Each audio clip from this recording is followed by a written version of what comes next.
A lot happened over the last 2 weeks, and due to fall break, we couldn't cover half of it because of last week. So we're going to get you up to speed. James Franklin, who we relentlessly talk about on the show, was fired. A number of other coaches across college sports were fired. NFL might be next. Who knows? We're going to talk about it all right now, right here on The Extra Point. I'm Jordan York. I'm your host. Over on the panel today, we've got three returners, Jack Wilbur, Brian Warner, and Griffin Barfield, rounding out the panel, and they're all fans of sad teams. And I am a Cowboys fan, so I'm very happy. But the Giants, Commanders, and Ravens fans over there are not loving life too much. But we're going to waste no time, kick it into high gear, and shout out to Chris in the studio. He came up with some amazing graphics for us, so we're debuting them for you right now with Buy or Sell. And the first headline is Penn State did it. They finally pulled the trigger and fired James Franklin. Jack, what do you think? Was it the right move? Buy or sell? I do love the new graphics. So I still wrote mine down just because I also like to write. I'm going to say sell. Look, I'm not saying that firing James Franklin is the wrong move. I don't like doing it mid-season, especially the way they handled it. James Franklin came on College Game Day and talked about it. He said that they had a meeting on Sunday at 1:45. He walks in at 1:30, or he's there, and then like the AD walks in and was like, hey, we're making a change. And it's like, that's how you're dealing with this? The coach has been there for so long again. I know he's been disappointing. I probably would have fired him at the end of the season. Doing it mid-season, though, now we're seeing a bunch of recruits leave, and it just seems like a mess over there, and it doesn't seem like they really know what's going on. So I'm going to say sell. I would say the first thing I would like to say is I'm not a sad Ravens fan this week. We were on bye, so they can't hurt me. That's what I was telling myself. But on this topic, I'm going sell. I'm right there with Jack. I get his time was definitely up. It's 18 seasons that he played or coached for them? 12, I think. 12? I knew it was double digits. Yeah. I can't remember exactly how far. I feel like it always bunches together at the end. But making in the middle of the season, I get you had 3 really bad losses, but at least let him ride it out. And it's not, yes, it's on him, as you've seen in the past, but you also got to give it, yes, his quarterback got hurt, but his quarterback threw for the same amount of yards as his lowest total this entire season, 137 yards. He hasn't been stellar. He hasn't had a great quarterback to do it, and the offense really hasn't been built around the pass game. It's tough to win in today's game with not having a pass game at all. You're relying on 2 really good running backs, but they're not going to be able to win you every game. So bringing that all back, I think it was a little too immature or too premature to fire him in the middle of the season, but I don't think it was a wrong choice to let him go. I'm going to go against the panel. I'm going to buy.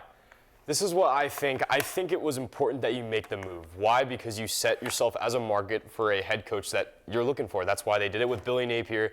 That's why they're doing it with all these bigger schools. That's why they might do it with Florida State. I think if you're Penn State, you want to say, hey, we are in the market for looking for a new coach. If other coaches are getting fired, if there are other, let's say, NFL coordinators, other NFL head coaches, college coordinators, whatever that might be, I think it sets the tone that this is a market that Penn State will be actively looking for, and I think that they're currently actively looking for it now. Yes, recruits are gone, but I think that if Franklin was fired regardless, I think recruits would have ended up being gone. So now you kind of have this idea, if you're a head coach and you're going through the portal saying, hey, this is who is in the portal, this is kind of my vision for this team, why not take advantage of it? Yes, it's kind of a wash of a season now, everything's off the table for Penn State. I don't think that many people believe that they were going to make the Big Ten championship after 3 straight losses, but that was the standard with Franklin. Franklin was going to be a 10-win guy. I mean, especially if you're dropping 3 now at Penn State, why not go for the change? I think that it was a smart move. I'm going to buy it. I'm right there with you, Griffin. I'm going to buy this one as well because you can't win the big game. That's been the thing with Penn State, and it's such a program with such notoriety. Firing Franklin, it doesn't mean they're going to get somebody who sucks as their next head coach. They're going to get a really good head coach, and just maybe the narrative will shift with Penn State. They'll finally be able to win the big games, and they'll finally be able to deliver when it counts, because college football is a what have you done for me lately sort of league, and frankly, James Franklin hasn't done much outside of a playoff run that was helped by 2 really subpar opponents in SMU in a whiteout at home, advantage Penn State, and then Boise State, a one-man show that ended up making their way to the CFP. So I'm totally with buying and looking for a better head coach. I think Penn State made the right call. But moving from college to NFL, we've seen some teams go on some really shaky runs as of late. The Cardinals have lost 5 straight. The Jets are 0-7. The Dolphins are 1-6. So, buy or sell, does an NFL head coach get fired within the next 2 weeks? I'm going to go ahead and buy. I'm also going to get specific. I think it's going to be Mike McDaniel. I think the game yesterday was really telling. There were just some moments on the sideline you could really see, like, it seems just he's lost kind of control of the team. I mean, Tua threw 3 picks. Again, I'm not a Tua fan. I think Tua's pretty bad. But, I mean, Tua throws 3 picks, and then you see Mike McDaniel on the sideline going like this, like waving him out. And it's like, that's how you talk to your starting quarterback like that again. I'm not there. I don't know what's being said behind closed doors, but I think that's pretty bad. I know Quinn Ewers then went out there and didn't play too well, and then Mike McDaniel didn't even like go over and talk with him or kind of like tell him like, here's what you should do or anything like that. It seemed, I don't know, it seems like Mike McDaniel kind of thinks he's done. So I think the Dolphins are just going to probably fire him and let the rest of the season play out as it may. I'm going to go ahead and sell this. I don't believe that I don't think he'll be fired in the next 2 weeks. If you look at all of the bad record teams, if you will, all of the teams that have 1 win or less are the Ravens, Dolphins, Titans, Saints, Jets. 3 of those teams have at least a first-year head coach or an interim head coach. That's the Titans, Saints, and Jets. The Dolphins have Mike McDaniel. I think he will be the most likely to be the next head coach fired, but I don't think it'll be within 2 weeks. I think they're probably going to be like 3 or 4 weeks as soon as you start hitting week 8 or 10 because the season's practically already lost. You have 6 losses, 1 win. You're really not going to do much in the AFC. As for the Ravens, John Harbaugh, I don't see them moving off him at all. I think they're going to keep him through, even though maybe I disagree with it, but I think they will be keeping him throughout. Then you go into the 2-loss teams. You have the Giants. I think Daboll's going to keep them. The Giants have a little bit of, they have a little swagger with them. As a fan, you can kind of understand Griffin. They have a little bit of swagger with them with Dart, and it seems like they have a little bit of a secret recipe, and they lost to the Broncos most recently, which is a very good team. And then you look at the Cardinals, Cleveland, Raiders. Raiders have their first head coach, it's Pete Carroll. It's the first year for him in Las Vegas. Cleveland's Kevin Stefanski, who I think has done a really good job for a team that has so many injuries and question marks at so many important positions like quarterback. And then with the Cardinals, I don't see them moving on from a coach at least within 2 weeks. For me, this next 2 weeks is going to be way too quick and too early to make another coaching decision outside of what the Titans have already done, 4 weeks in? So for me, I'm going to sell this and say that there will be a coach that will at least last another 2 weeks. To your point about the Dolphins, though, like, wouldn't you want to change the season and change how it looks? That's why I'm going to buy it. Similar to Jack, I think that Mike McDaniel will be fired in the next 2 weeks. It seems like he's lost the locker room. So this is my point. Why not? Yes, it was Quinn Ewers' first start. It was pouring in Cleveland, and you know what he's been able to do, comparing to how him and Arch have been compared to Texas over the last 2 years. Why not try him out? It's worked. He's on a rookie deal. Worst comes to worst, you go ahead, go get a quarterback in free agency, quarterback in the draft, whatever the next head coach does. You do have some eye candy with Devon Achane. I think that the Dolphins could turn it around. I'm not saying that they're going to make the playoffs. I say that, okay, they can string some wings together, but that's not going to happen unless they fire Mike McDaniel. I think that's the most important thing.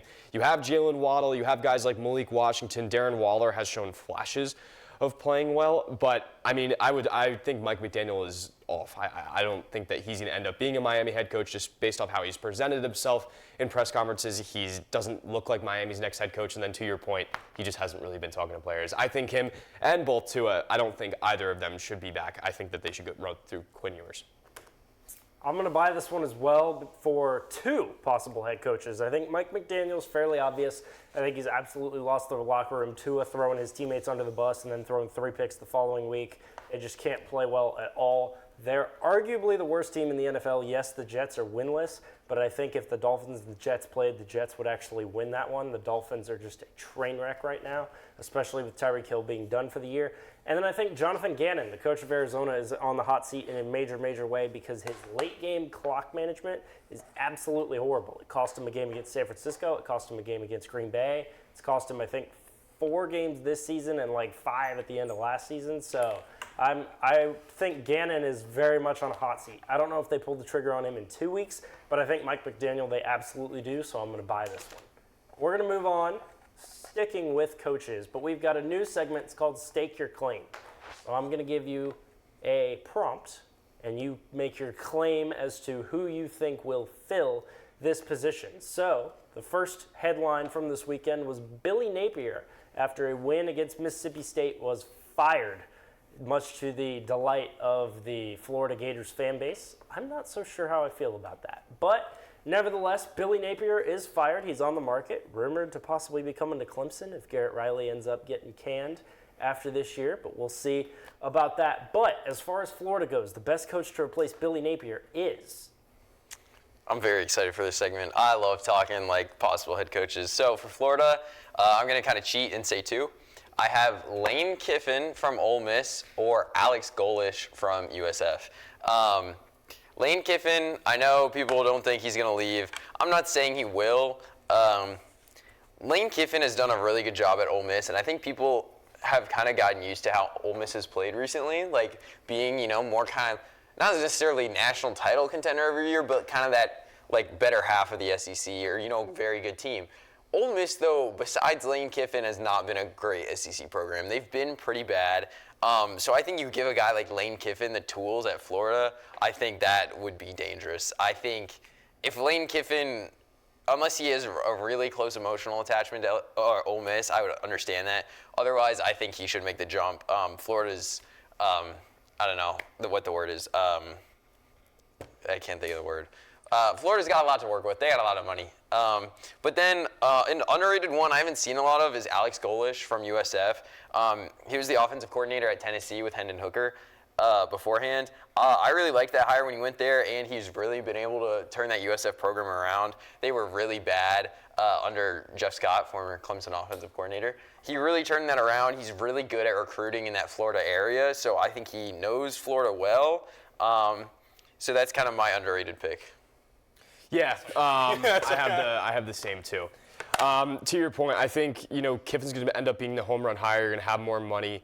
It's a more prestigious program. I think that you're more closer to winning a national championship with Florida than you are with Ole Miss. I just say in terms of resources. I think the biggest thing that not a lot of people, sorry. I was going to say resource. I couldn't think of the word resource. That's what I was trying to say. I think the biggest thing that not many people are talking about is that DJ Lagway is probably the cream of the crop with this. I think that he's going to end up staying. He actually said today that he's a Florida Gator. So it's a matter of what can you use with DJ? How can you recruit well? How can you use the portal well? So I did say Golesh as well, especially with the fact that he is from Florida, or he is in the Florida area already. He knows how to recruit around the area, and you see what he's been able to turn into Byron Brown, and turn him into a great player. If I had to pick a third guy just to kind of throw some new names in the room, I'm going to say Rhett Lashley from SMU. He runs a offense that's very fast. I think Lagway would thrive in it. And we're forgetting that SMU has not lost a conference game in 2 years. 2 years and counting even. I mean, I think the last time that they've lost a conference game was 2022, which is incredible. 21 straight games, I think. Exactly. So if you need conference wins, I know Florida has a really tough, I think you get a guy like Rhett Lashley, be okay. But I'd say Kiffin and Golesh, to your point, Jack. Hey, great minds think alike. I actually, ironically, was thinking of Alex Golesh as well. I didn't come to that conclusion as my final one. I don't think Lane Kiffin's leaving. If Ole Miss really starts tanking this season in the fact that all their good luck charm kind of wears off, they get out of the top 10, or just in the fact that maybe they end the season with 6 losses, maybe even 4 losses, I could see him leaving because he's like, all right, I've done as best I can, probably the best ending they've had in quite a few years. I can see that happening, but right now with the streak they're on and the trajectory they're going, I don't see him leaving at all. But for my pick, I had Jed Fish out of Washington. I was Washington head coach, and the main reason I did this was I think coaches, especially in programs that want to build a lasting relationship, either look for their experience or look for their connection to the school that they're going to be hired by. And for me, I think Florida's going to look for the connection. Jed Fish was a Florida alum, and he had been working as a grad assistant under Steve Spurrier at the University of Florida. So I think they're going to go with their main connection. University of Washington hasn't had a bad season so far. Haven't had great. Obviously, they're kind of missing the Penix years.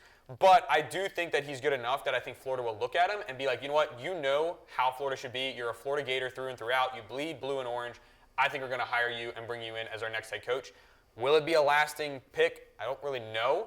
It's going to be very tough going from a Big Ten to the SEC, no matter how many times Ohio State beats any, or Michigan beats any SEC powerhouse.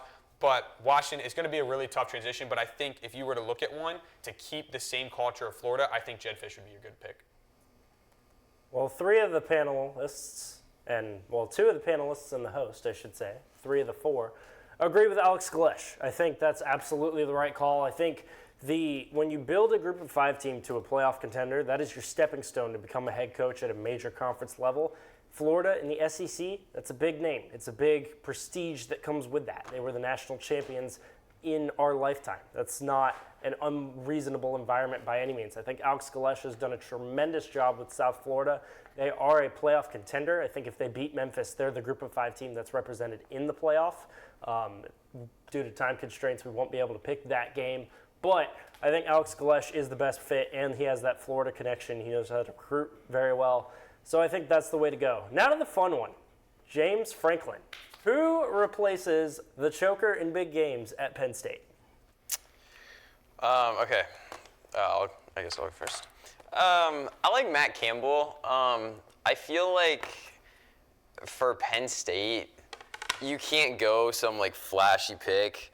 I think, like you said, to the buy or sell, I think this is kind of wise. Like, they're firing him now because it's not like they're going to fire Franklin, I guess, at the end of the season and then be like, all right, let's go hire some flashy young offensive coordinator, take a real swing. Not to say Matt Campbell is a bad hire, but I think this lets Matt Campbell know it's like, hey, job's open. He has done a really good job at Iowa State, and Iowa State's not some premier program. I think Penn State is going to go the safe hire. So this would be my main pick. Also, just to throw out a name, I don't think this is going to happen, especially because James Franklin was from Vanderbilt. I think Clark Lee deserves respect and a look. What he's done there is incredible. Vanderbilt was the doormat of the SEC. So I think he at least deserves a look. But unfortunately, I feel like the Penn State kind of ADs and everybody up there is going to have that bad taste of a Vanderbilt coach in their mouth. So. I like what you picked because I was between him and who I ended up picking, and who I ended up picking was Matt Rule, Nebraska head coach. Mainly just because I feel like this would be a move he would make. I mean, obviously going from the Panthers to Nebraska, he's been there, I don't know how long, 3 years now. He's 17-15, but he has a 5-star QB, which I believe if Matt Rule were to transfer to Penn State, and Penn State now having no quarterback, I could see Dylan Raiola completely, along with others, going straight over to Penn State. And whether it happens or not, I just couldn't get the picture out of my head of having Penn State having a 5-star QB that can actually throw the ball in Dylan Raiola. And so I do like this. Plus, I just think Matt Rule would want to step up into a little bit more of a competitive and historic franchise, if you will, or school in Penn State. And I think he'd also love the home field advantage and the whiteouts. So I like Matt Rule. Would he win, or would he just become another James Franklin? I'm not 100% sure. We haven't really seen him with the type of resources that Penn State has. And I believe both running backs are juniors, right? At least one is. I think. Yeah. Singleton's a junior, which means that if he were to go over to Penn State and bring Dylan Raiola, you still have one of the best running backs in the country to also kind of spread out. And if Kyron Hudson plays, who stays, who I loved at a USC 2 years ago, Southern California, if he stays as well, you're going to have a really good contested catch wide receiver. I would like the look of Matt Rule being in Penn State. I have Matt Rule as well, and then there is a key reason why I think that he has been thinking about this. Remember to my point why you want coaches to be thinking about coaches to be thinking about during the middle of the season that this job is open. Well, Nebraska lost last week. They only put 6 points on the board on a Friday night game against Minnesota. I think that tells you a lot that potentially he could be thinking about this. So that's my pick. I mean, you took all of my points, and I think that I completely agree with you. I think Matt Campbell is another good name as well. I don't think that they go flashy. I think they go consistent. I think they go with Matt Rule. I'm going to go with a little bit of a surprise here. I'm going to go Dan Mullen from UNLV. It seems like a bit of a stretch, but I think he's done a tremendous job. UNLV's 6-1 so far this year. He has SEC coaching experience at Florida and Mississippi State, and he did a pretty good job there with programs that are subpar in the conference of elite college football talent. And I think it would be a hire that there wouldn't be expectations right away. It's a program that can build with him because he doesn't have the most proven resume like a Matt Rule, who's actually done a tremendous job when he was at Baylor and when he was at Carolina, and now he's doing pretty well at Nebraska, able to recruit well there. But I feel like that just seems to be the best and most reasonable hire to keep expectations low, but also like have people believe that there's a chance to be successful. Last coach, this one's going to be quick, not too much to say about it, just maybe 1 or 2 sentences. Arkansas's Sam Pittman was fired. We all saw this coming. Arkansas has looked pretty bad. They've looked a lot better since they've fired him, so clearly they figured out the problem. But Sam Pittman gone, who replaces him? Jack? Okay, so quickly, I'll say Rhett Lashley, or I really hope it's John Gruden. John Gruden's much more of a pick that I just want to see. Rhett Lashley went to Arkansas, coached there for one season as a grad assistant. He has done actually a lot better this season, so maybe Rhett Lashley will get a better job, but I feel like that makes a lot of sense because he's a homer. John Gruden wants to coach again. He wants to be in the SEC. I would love to see that. I really hope it's John Gruden. I was looking at Rhett Lashley. I was looking at Matt Campbell. Those are some of the ones thrown around. But I think ultimately they're going to stay in-house and go with their offense coordinator, Bobby Petrino. I just think he's been really good. He's also coached there before. He had 21 straight wins, and he had consecutive AP top 12 finishes in his time as the head coach at Arkansas. And right now, he's the offense coordinator that has led Arkansas to having a top 10 team when it comes to yards per game. So I think they're just going to keep in higher. Will it be a long-term solution? I don't think he really is the long-term answer, especially with his age. But I like him there, and I think they're going to keep him in-house. Let's talk about a team, have we seen this before? A team that needs a culture, a team that needs a good recruiter, and a team that needs them to maybe bring them back up and bring them back to the prominence. Who has done this before? James Franklin has done this before. I think that it works well. I think Arkansas really needs a culture guy. I think that James Franklin was able to revolutionize Penn State really well, get him to the point where it was okay. But I think if any Arkansas fan was getting consistent, 9 to 10 win seasons year in and year out, I think that'd be okay. And he can recruit. I like James Franklin. I actually love the James Franklin poll. I wasn't expecting that one, Griffin. I'm going to go Rhett Lashley. It just makes sense. He's currently at SMU. He's done a terrific job taking a program that was nationally prominent, then fell off significantly, and now he's back at a really, really high level. Haven't lost a conference game in like 21 games or something like that. And it just makes sense. You make that jump from the ACC to the SEC, and you go prove yourself on an even bigger stage. I think Lashley's set up to do that. But now we get to move into the fun stuff, game picks. And what better game to lead off with, no pun intended, than Game 7 of the ALCS. What a series this has been. Seattle took the first two in Toronto. Everybody thought Seattle was maybe going to sweep when they were going back home. Then Toronto goes back and takes two. Seattle takes Game 5. Toronto took Game 6 when they went back to Toronto. So Game 7 in Toronto, who wins the AL pennant? All right, I'll keep mine quick because I'm going to keep it real. I'm not much of a baseball fan, but here's what I will tell you. I'm a Red Sox fan, so I'm going the Mariners. I don't like the Blue Jays. Go Red Sox. And also, I know Seattle has sucked, so it'd be cool to see the Mariners get a win. I want to continue riding with the high of the Mariners, but in all fairness, I side more with home field advantage, as well as just hot streak. Who's hot right now? And for me, coming off of Game 6, it's the Blue Jays, especially with that crowd on their side. I think they're going to put up some numbers. I think it's going to be like 8-3, 8-4 in Toronto's favor, but I think they'll be able to close it out, go to the World Series. Listen, I'm rooting for Toby Corson, friend of the program. I mean, if I'm betting with my head, though, I'm taking Toronto. I was looking at the pitchers. George Kirby didn't have a good game earlier in this series. Shane Bieber struck out 8, I believe. I don't know the game numbers, but just what I've seen, the Blue Jays can just hit. I watched their whole series against the Yankees, and it was just boom, boom, boom, boom, 1 through 9. So I'm going to bet with my head. I'm going to go to the Blue Jays, but I'd love the Mariners to take this out.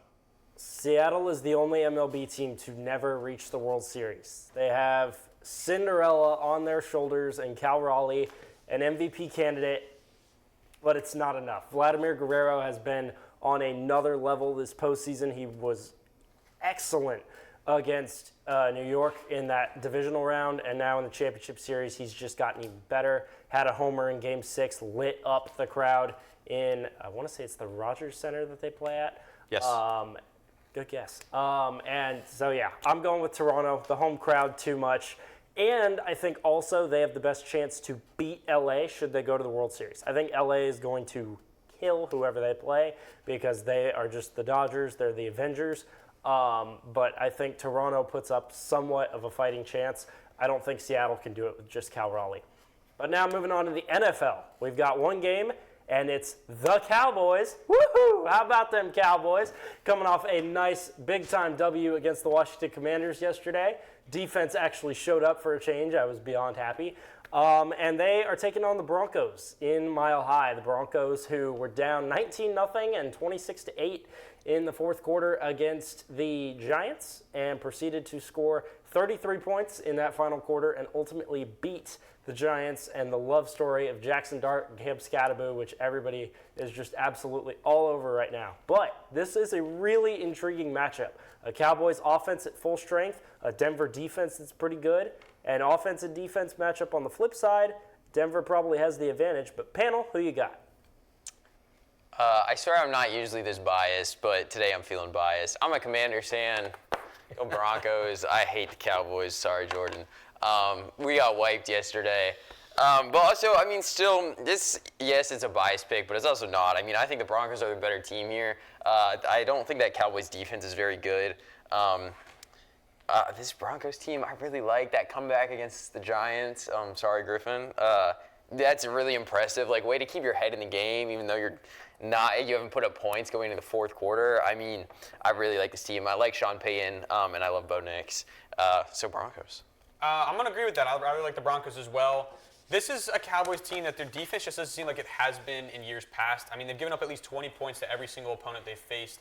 And I just don't know if I can trust them against this Broncos offense that is kind of finding their rhythm. 33 points in a quarter is no joke. That is absolutely insane no matter who you are playing. Mind you, it was, 25 points in the last 5 minutes? As a Ravens fan who has given up plenty of points, I know how difficult and yet how easy it can look to score that many points in that short amount of time.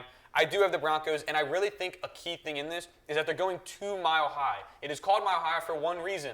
It is a mile high into the air. It is very tough to, I can't think of the word, basically get to, Jordan's like mocking me with this, I like laughing. But no, I think it is very tough to, I can't even think of the word. What's Acclimate. Acclimate, thank you. I was kind of brain fog right there. But to acclimate to that type of air thinness, that's what it is. There's a lot less oxygen up there, even though it is only a mile. And teams, you'll see like on the sidelines, they'll have to get oxygen masks, everything else. Dallas coming from Texas, they were at a home game going into Denver in 1 week. I just think it's going to be a little bit tough for them to acclimate. So I have Broncos winning. You saw what happened 2 weeks ago when the Broncos beat the Eagles. The Broncos I think they had no points, or little to none, less than single digits. They won the game. Another NFC East team last week, the New York Giants, mile high. We know what happened. I'm not going to tell what happened. So, another NFC East team. That being said, the Broncos are going to win by some crazy voodoo magic because they did it against Philly. They did it against New York. They'll do it against the Commanders at some point because I don't know. I don't know. That's my explanation. That's my dumb explanation of the day. Broncos. Less of a grudge, too. I don't like the Cowboys. I don't like the Broncos right now. I feel like I'll like the Broncos a little more by the end of the week. Here's how you look at this Dallas team, as I'm proudly supporting the boys. They are the best offense in the NFL when fully healthy. It's not even close. They have an elite quarterback, an elite receiver core in Pickens, Lamb, Tolbert, you name all those guys. Ferguson's one of the best tight ends in the National Football League. So the way I look at it, you need the defense to make one stop. I think they can make one stop. And I feel like it just sets up perfectly to be a shootout, and a Brandon Aubrey 80-yard field goal wins the ball game because that guy is just not going to miss. I don't care where you put it on the field. So I've got the Cowboys. Yes, it's biased, but yes, I also think they're going to win it because it's going to be a shootout, and shootouts favor Dallas more than anybody else. So I've got Dallas in that one. Real quick, though, we've got 3 games to cover and not a lot of time, all in the college ranks. First up, game day, Missouri, number 16 in the nation. Vanderbilt is a top 10 team in our lifetime. Can you believe it? Nobody thought this would happen, but the Commodores, hosting game day in Nashville, take on Mizzou. Who you got? Vandy. We live in a world where Vanderbilt football is better than Clemson football. So shout out Clark Lee. I love what he's doing there. Diego Pavia continues to impress me because I wasn't very high on him. Like last year, I thought he was a little bit overrated, but this year they look really good. They took down a solid LSU team. So, yeah, I'm rocking with Vandy, rocking with the home team. I'm sitting right there. I believe in Diego Pavia. I absolutely love what he's done, even if he's fighting for, an 8th year in college or 7th year in college. But I haven't really been impressed with the Missouri team since the Alabama win. I only watched the Alabama game, and the decision-making in the final 2 minutes was pretty pathetic. But then taking Auburn to, 2 overtimes? Yeah, 2. I'm reading on my thing right here. 2 overtimes against Auburn to beat them in Auburn, mind you. But I just can't believe them, especially going into Vanderbilt, who just upset LSU. Whether how good or bad they are a decent SEC team, whether you want to say that they've had competition or not. And they beat them in Vandy, 31-24? So I just am going to ride with Vanderbilt on here. Vanderbilt, last time they were a top 10 team, the year was 1940. What a year. Let's keep the party going. I like Vanderbilt. I think, potentially top 5 team in the SEC. Their only losses to is to arguably the best team in the country. I will argue with anybody that Alabama is the best team in the country. I think they roll here. I think they win by 10 plus. Clean sweep, Vandy. Moving on.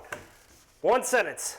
Ole Miss, Oklahoma. This is a really intriguing matchup because Oklahoma kind of got their wits back about them last week after they lost to Texas. They went and took care of South Carolina very easily. LSU, the biggest win of Ole Miss's season. Ole Miss lost to, who was it? Ole Miss lost to Georgia. somebody. Georgia, yeah. Ole Miss lost in a shootout to Georgia.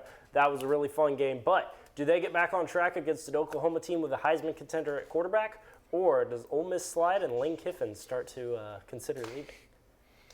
I didn't write this one on my whiteboard. Oklahoma, I started to write Ole Miss and realized I chose Oklahoma. I'm choosing Oklahoma. I have a problem in college football where I love to pick the home team, even though this isn't like I think 11 o'clock Central Time kickoff, so that'll be a little bit interesting. But Oklahoma got a win last week against South Carolina. Mateer got to kind of get back a little bit more, get a little bit healthy. And I like Oklahoma. I love Venables' defense, so riding with the home team again. Well, it is daunting to look at that home team, which is Oklahoma, who has been very good at home. I'm going to ride with Ole Miss. I like them. I believe in them to win games. I don't believe in them to win the Natty. There's a difference. But they did lose last week after being up 9 points in Georgia, which, mind you, if no one else knows the stat that we already haven't shared in a few weeks, I believe Georgia is like 34-1 in the last 35 games against opponents at home, and that one loss came earlier this year against Alabama. And so Ole Miss had the chance. They blew it. They were down 9. But that's, again, Georgia's one of the top teams in the country. Oklahoma, yes, it is one of the top 15, but I'm going to ride with Ole Miss. Oklahoma has the better quarterback, the better defense, and they're at home. Roll Sooners. Oklahoma has Mateer. Oklahoma has Venables. Oklahoma has the home crowd. Oklahoma. And last but not least, Texas A&M is number 3 in the nation. What the heck? I'm internally dying inside because I hate Texas A&M. But they go to Death Valley to take on LSU. Number 20, Weeks should be back for this game. Makes it a little bit more interesting. Does A&M keep their undefeated season alive? Or does A&M do A&M things, screw it up, and LSU takes the victory? Jack, make it quick. LSU, I don't know why, if I'm being honest. Home team again, I have a problem. My one thing about this game will be it's not so much statistics, more if you're a gambler, do not go near this game. This game, I could not tell you who's going to win. I'm going LSU. No idea. Again, this is tough because LSU is so good at home, but I'm going to go with Aggies, Texas A&M. I'm riding with Mike Elko. I think he's done an impressive job in his 2 years at A&M. I'm going to ride with him. A&M has the better coach, they have the better defense, arguably they have the better quarterback. They also have way too many weapons that could win you the game. With that being said, A&M win away from home. One last point, Le'Veon Moss is hurt, I think, so that is one thing I will say. Their running back had 2 touchdowns last week. I mean, that's a good point, too. I'm just saying, Le'Veon Moss is really good. But Counterpoint just completely invalidated those. Toolbox. Going LSU. A&M is always bound to screw up games like this. This is a game you would think A&M wins this easily, but it's in a tricky environment. A&M has a history of just blowing these big-time games. They got lucky in a win against Notre Dame earlier this season. That same luck is not going to happen this Saturday. LSU takes the victory, and that is all the time we have on this week's version of The Extra Point. Thank you, Jack, Brian, and Griffin, for being on the panel. Thank you to Chris for our amazing new graphics and all the members in our production studio. Thank you to everybody at home who enjoys watching our show, and we will see you next week when we talk about the Vegas Golden Knights, the best team in the National Hockey League. See ya.